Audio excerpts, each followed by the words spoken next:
I'm ready. Let's do this. Welcome to the Downtown Dogs. My name is Jimmy Rogers, and today we have a man who's seen football from almost every angle. He wore the purple and gold as a Husky, served the University of Washington, evaluated talent at the highest level, helped build NFL rosters, spent a lifetime studying not just the player but the person.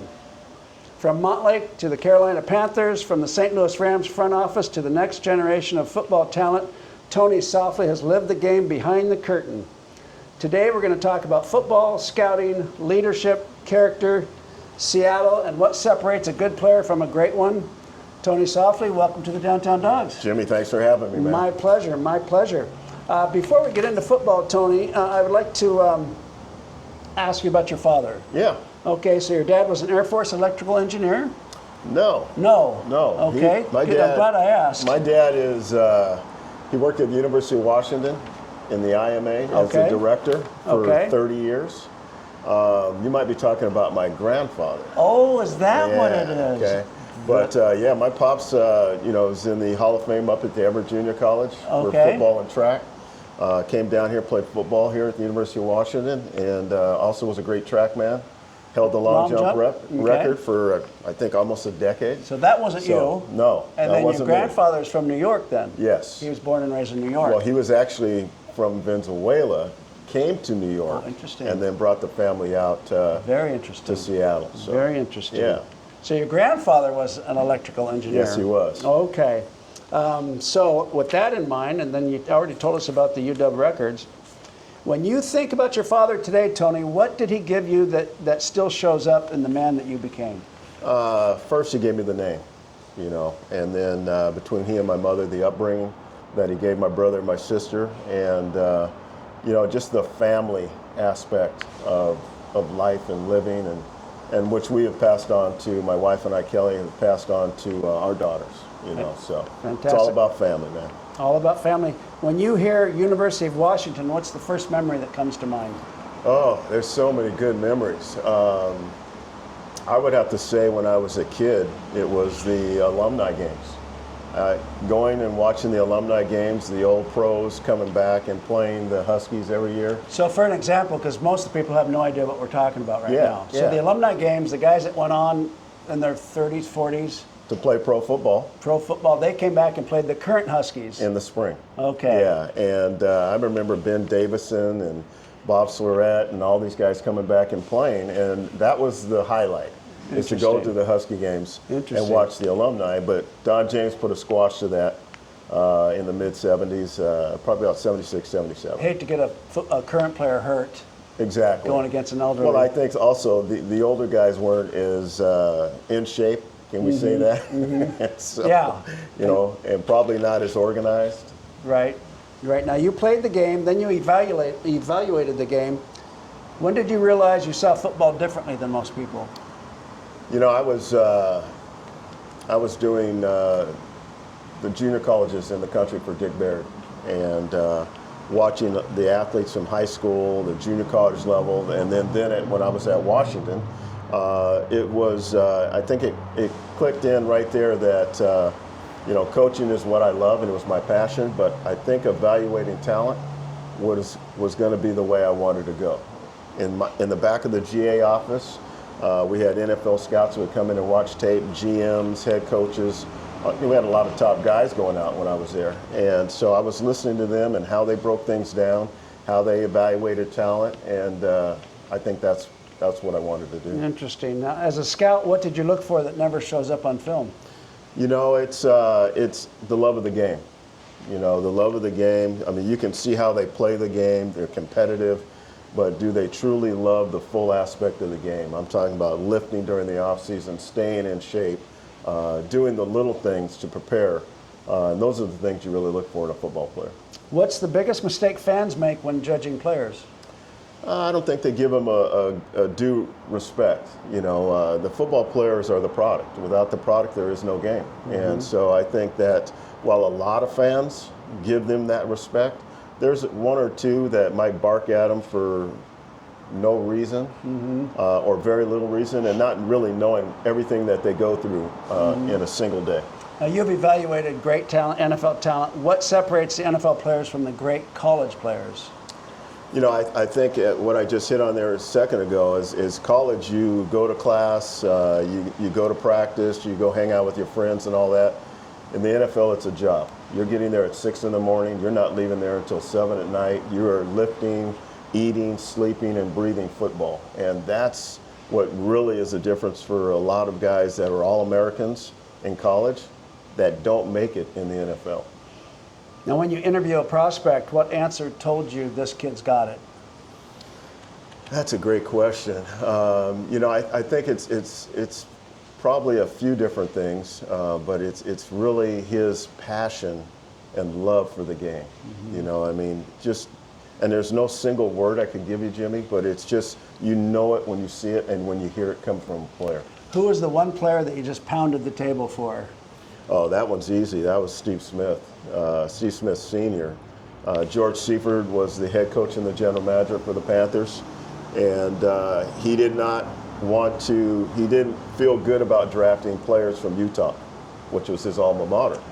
And Steve was dynamic. I saw him in a game return a kick for a touchdown, or in round reverse for a touchdown, receiving touchdown. I go, okay, that's enough. Let's go get this guy. So I go back to George and I say, George, this guy's dynamic. We got to put him up high. And he says, well, he's from Utah. I don't really like drafting my guys. Even when I was with the 49ers, he was poo-pooing it. And I was like, no way. And so I got Richard Williamson, the late Richard Williamson, the wide receiver coach, and Scotty O'Brien, the special teams coach, to come in and talk about Steve. And after the conversation, he ended up, George put him in the top of the third round. He said, if he's there, we'll take him. And that's how it happened. And it worked out. Yeah. It worked out. What do you miss about the old school football world? Oh, old school football world. You know what? I'm coaching football now at Decatur High School. I'm coaching running backs and coordinator for special teams. And it's all about taking care of the players. I really don't miss much about the old school. I remember there was Tom Jackson had a show on ESPN, Jacked Up. Oh, he got jacked up, right. And all that. You go back and look at some of those hits, and they're devastating. Violent. And so what we're doing now and how we're teaching, tackling the approach with the NFL's help and the high school federations, so that those young men now cannot have to go through what some of these players are going through right now. I don't think the Jacked Up show, I don't think he had too many teammates that had CTE later in life. He didn't experience that. I don't. You see a few players or teammates or friends. Yes. And then it changes your opinion. Yeah, he might end up having a few. Yeah, yeah, right. Who mentored you when you were coming up? Oh, it started in junior high with Frank Ahern at Asa Mercer, and then Bill Green at Newport was my track coach. Bill Bloomer was my football coach. So is that high school, you said? That's high school, okay. Yeah, at Newport. And isn't that always the case, though, junior high and high school coaches? I mean, you're at the right age. You want to play. They form you. You'll run through fire for them. Yeah, that's the importance. That's the important years. You know what I mean? Then I get to Don James at the University of Washington, Jim Lambright, Randy Hart, Dick Barrett. I mean, I could go on and on. I mean, those are the people that touched me along the way. And Dick more as a coach when I was there coaching. But yeah, it was a phenomenal run. I enjoyed it, man. Mm-hmm. What did the UW give you beyond football? Well, they gave me a degree, which is important. What did you study? I got a bachelor's of science and then a minor in photography. So the camaraderie with my teammates. I go to the alumni meetings, and hang out there, and some of the social things that they do. So just keeping up with everybody. And I have my brother graduated from there, my sister, my father. I have an aunt and 3 cousins. So it's kind of like a little tradition in our family as well. Absolutely. And what advice would you give a young athlete who thinks talent is enough? I'd say go get your degree. I look at these kids today with all the NIL and let's go get all the money, and it's disappointing. They're getting bad advice. I don't know where their parents are or their guardians, but get your degree. That'd be the first thing I tell them right now. Get a degree. When your football story is told, Tony, what do you hope people will say about Tony Softli? Oh man, I'm gonna let them write that story, Jimmy. But I did it the right way. I'm proud about my career, 15 years in the NFL. 6 with the NFLPA, running their collegiate bowl. Then I helped start the Alliance of American Football with Bill Polian. And then I worked with the Seattle Dragons and Jim Zorn. So I had a good career, and I'll let them write that story. How old are you? I'll be 67 this summer. You're looking good. Yeah, appreciate it. Take good care of yourself. Now, this show is about creating live memories, I like to call it. Yeah. You've evaluated thousands of players, but you've also influenced thousands of lives. When you look back, is the real legacy the draft picks or the people? Oh, it's all about the people. Yeah, it's all about the people. I mean, I couldn't have done or gotten into this business without Don James. He called Mike McCormick for me. I called him. I said, hey, Mike McCormick he's the GM of the Panthers. He's got an opening. Can you give him a buzz? He goes, absolutely. Stay by your phone. I hung up, and 10 minutes later, he calls me back. He says, hey, Mike McCormick's going to call you in about 30 minutes, you know. And I've been waiting for this call. I've been waiting from a call from Larry Lacewell or Bill Polian or somebody from the NFL. And he called and he says, hey, this is Mike McCormick. We're going to fly you down to San Francisco so that you can put a face with a name. And the rest is history, man. Your father must be very proud of you. Absolutely, as I am him. Congratulations. Thank you. Now, what was the biggest heartbreak player situation that you've ever seen, whether it was not making the NFL and maybe his life continued to slide, had big expectations, which can really backfire for a young man? Yeah, the biggest one, I think, really, it's really easy, is we were at the Combine. And all the players go through all the testings, the workouts and everything, but the main reason for the Combine is the physical. And there was a young man that they found a heart defect, and it's where your heart calcifies and turns into stone. He was dying and didn't know it. So we had to find a situation where who's going to tell the young man? You know, we don't tell him. Do we call his trainer at the school? Do we contact his parents? And it came down to one of those situations. That was probably the most traumatic. Is he alive today? No. And then he passed away probably about 8 months. We contacted the trainer first. The trainer first. Yeah, and the trainer got a hold of the head coach, and they talked to the family. Did you have what I call a Willie Roseborough moment? When I came to school in 1980, when I came to Seattle on Montlake, there's Willie Roseborough. And I had to go 6'4". I played with Big Willie. Yeah. And I'm 18 years old, and we had 0 African Americans in my entire life in sports. Right. And I'm going one-on-one in all these drills with Big Willie, and I couldn't stand him. Yeah. Couldn't stand him. We fought, and then 30, 40 years later, I can't love him enough. He's the greatest guy. Do you have somebody in your life where you just couldn't stand him as a young man, and now that you're elderly? You know, I really don't, but I have guys that I looked up to that helped me. The late Antoine Richardson, Jimmy Pence, Brett Gagliardi. These are the linebackers. You know, Mark Stewart was one of those. Tony Caldwell. You know, those are the guys, because I went from running back, fullback, to linebacker. So it was a whole different world. FUD and all the things you had to learn on the move. Tell me about it. Yeah, oh man. And I would say those guys, that group of men, helped me along the way. Gotcha. Helped me become a Husky. Now, the movie Draft Day, I think Kevin Costner was in it. They had a #1 draft pick, and something just wasn't right about the guy. And then they found out that not one person went to his 21st birthday party. Not good. All paid for. Right. Have you ever had a moment like that? And it reminds me, excuse me, Tony, it reminds me of Coach Morris Sr. at Indianapolis with Peyton Manning. Ryan Leaf, I think, was the other quarterback. Right. I haven't really. Now, I'm not saying Ryan Leaf was the bad kid. I'm just saying there was a difficult decision for him. Sure. You got to make that decision. And I remember those two, Ryan Leaf and Peyton Manning. Bill Polian, who I had worked for at Carolina, took the job at Indianapolis. He had the first pick, you know. And is it Ryan Leaf or is it going to be, you know, Peyton Manning?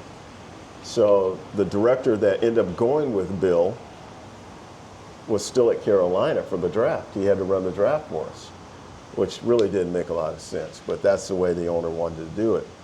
And I had to go out and do a lot of research on Ryan Leaf, you know, because I was the closest to Washington State. I was an area scout at the time.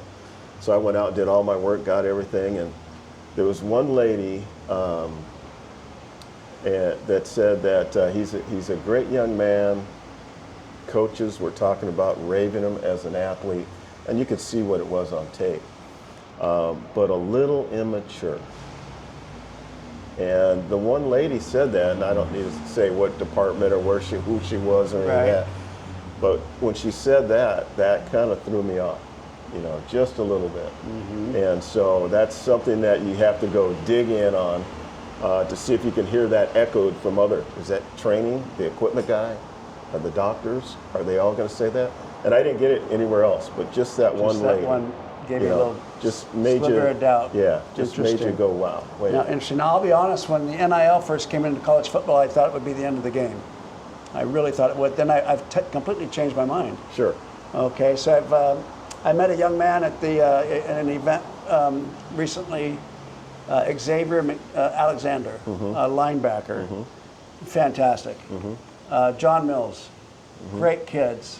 And they're hundreds of thousands, maybe millions. I don't know what they're getting, but it's a lot of money. Now, when we were coming up, every day, Don James said, "Do not do this. Do not take money. Do not take a car.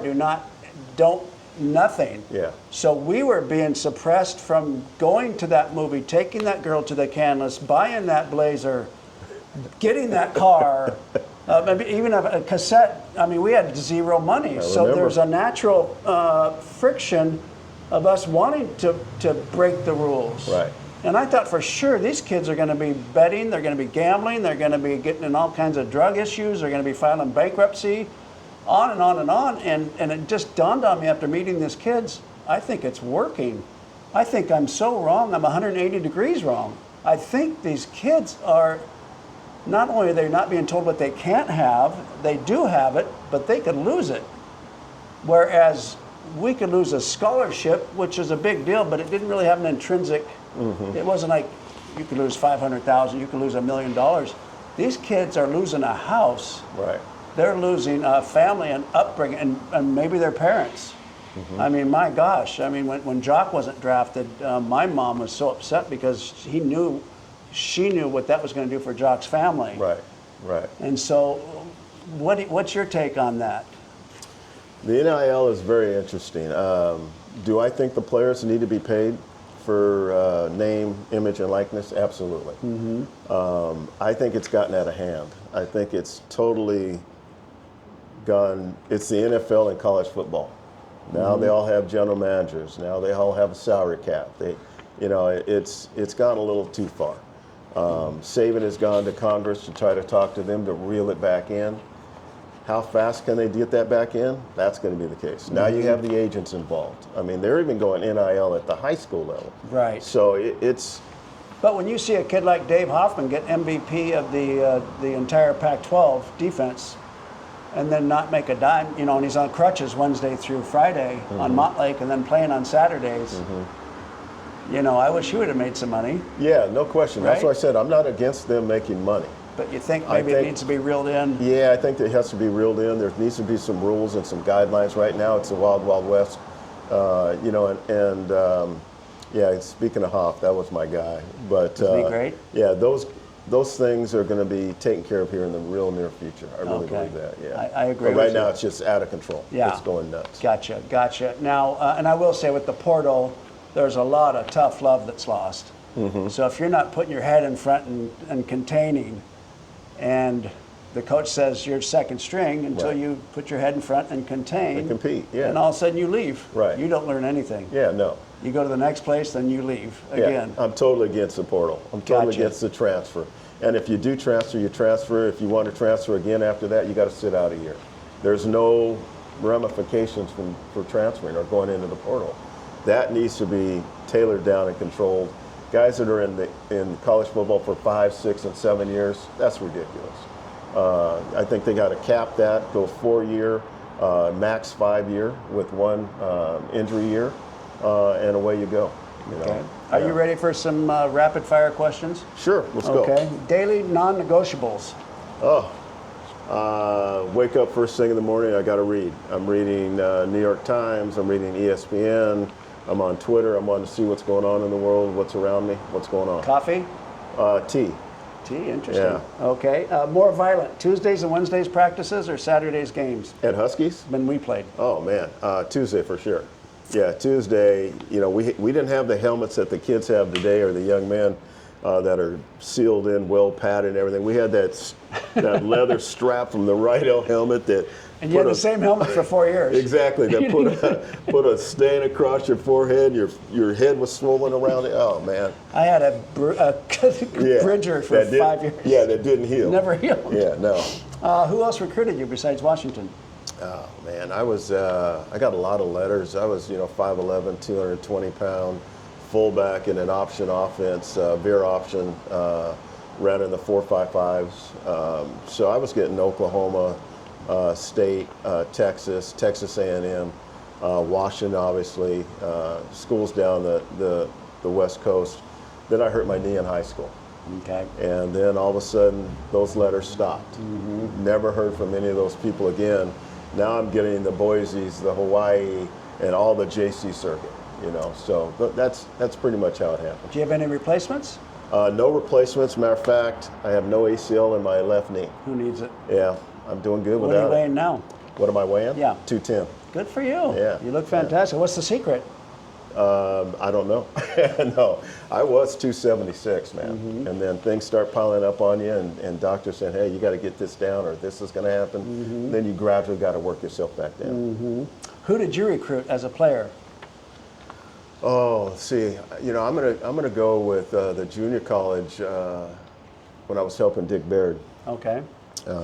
Keyshawn Johnson, wide receiver. I think he was West LA Community College, and Throw me the damn ball. yeah, Newsom, DB that ended Vince? up no, he ended up going to Arizona State. Okay.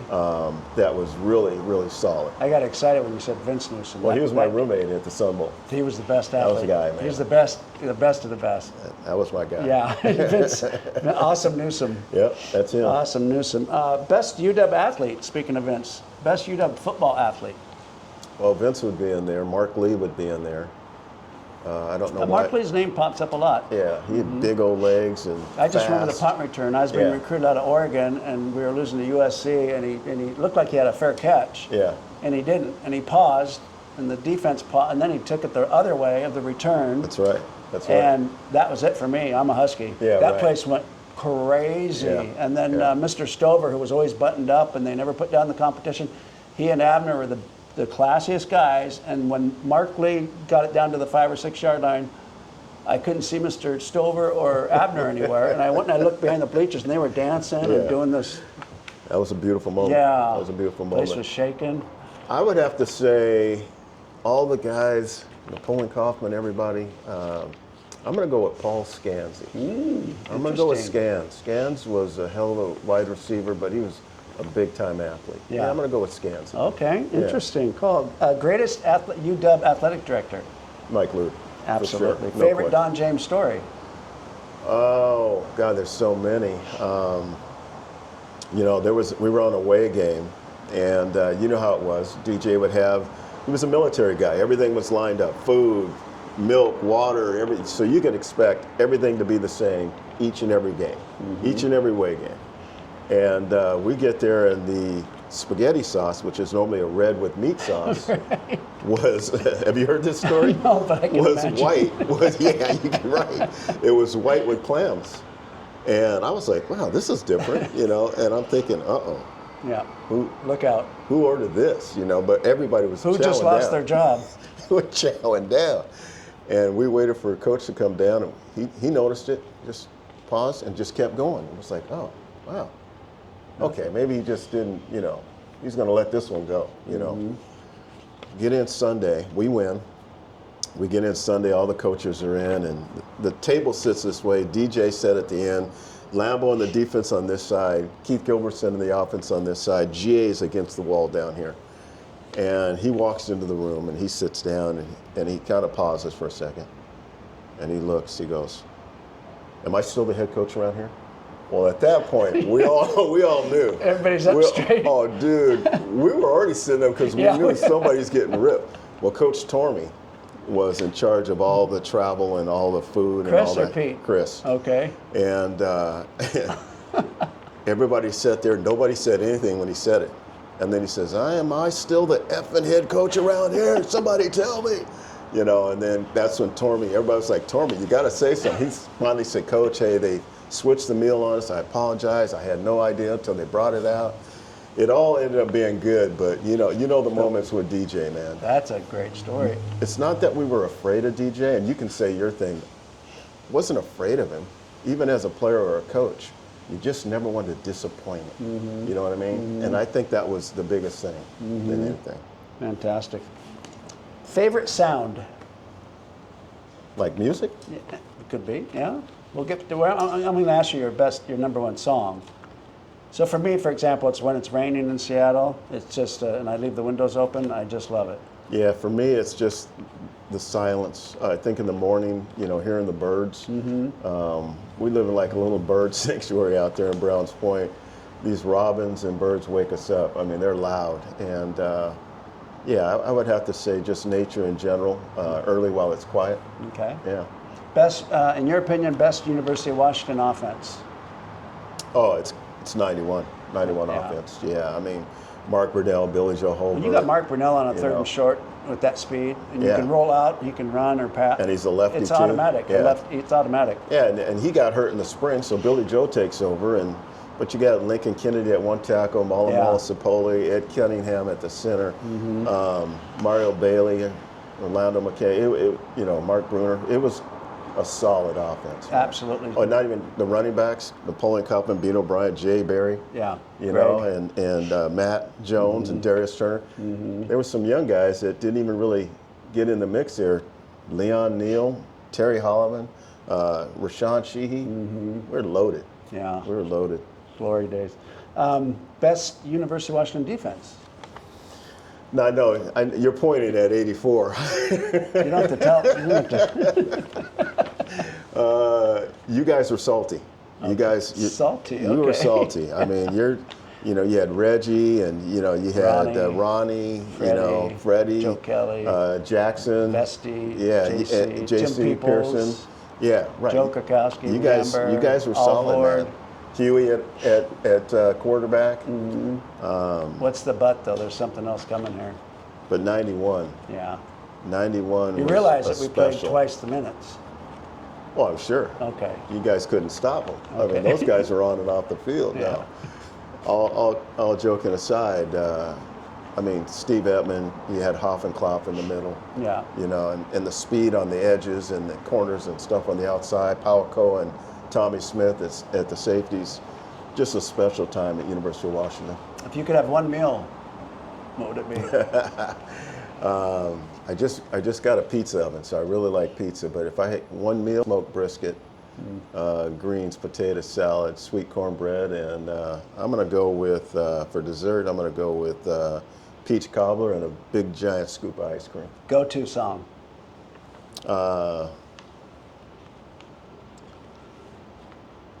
That's a hard one. We'll come back to it. Yeah, no, that's a hard one. I'm gonna go Queen.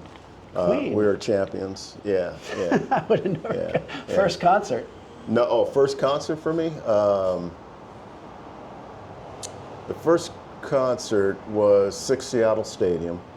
I was on my Stingray bicycle with my brother and some friends. Nice. And my dad said, "Don't go down to 6 Stadium. There's some bands playing." So you went. So I went. It was Jimi Hendrix and several other people. So wow. Feel blessed. Fantastic. Yeah, that was my not paid concert, but first concert. That's my favorite answer. Yeah. Biggest fear, like, are you afraid of water or heights or spiders or snakes or tight spaces? Don't like snakes. I would have to say. I don't think anybody likes snakes. No. I like water. You like water? Yeah, I dive, fish. I like being on it. I would have to say tight spaces. When I went and got my MRI for my knee, I didn't like that. Yeah. I didn't like that. They asked me, "You want a sedative?" I go, "No, I don't want the drugs. Just go ahead and wheel me in there." Yeah. But as they were wheeling me in, I was going, "Okay, yeah, this is a little tight." Did you have a difficult time adjusting after football? I didn't, because I jumped right into coaching.